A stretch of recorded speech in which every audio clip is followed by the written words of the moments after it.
I don't get disappointed by very much because when you have pessimistic expectations, it's not often you do. But sometimes the world will amaze you with how quick it is in disappointing even the lowest of standards. Now, the current thing which is expediting my aging process is how companies display how much you'll earn for a particular job.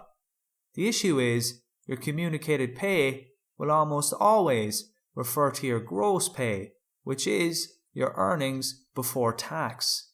The problem I have is, after somehow managing to land an interview, and after somehow not messing it up, you get told via person, contract, etc.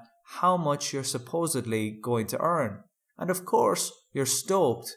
You start planning out all the random stuff you're going to buy when you get your first paycheck.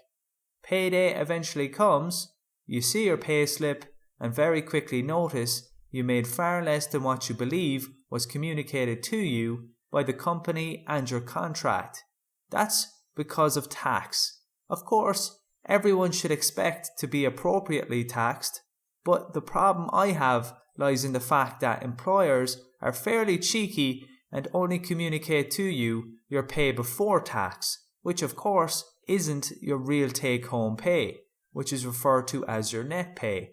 And the difference between your gross and net pay can be quite significant depending on how much you earn. I can only speak for myself, but all I want as a lad who's trying to plod on by is to be told how much money I will get into my very depleted pockets at the end of the day, instead of being built up to believe I'm earning more than I am just for appearance's sake. Of course, I get it might be a little bit easier to communicate the gross pay of a role than an employee's net pay, since providing transparency on the specific tax situation of each individual up front in a contract at best can be quite time consuming. But companies, please try and make an effort to minimize my and everyone else's misery by putting in the effort to tell us our net pay up front when offering us a job.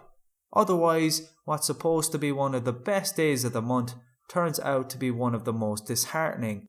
And above all else, don't worry too much about the possibility of me rejecting an offer because of the difference between my gross and net pay. It's not like anyone else is trying to recruit me.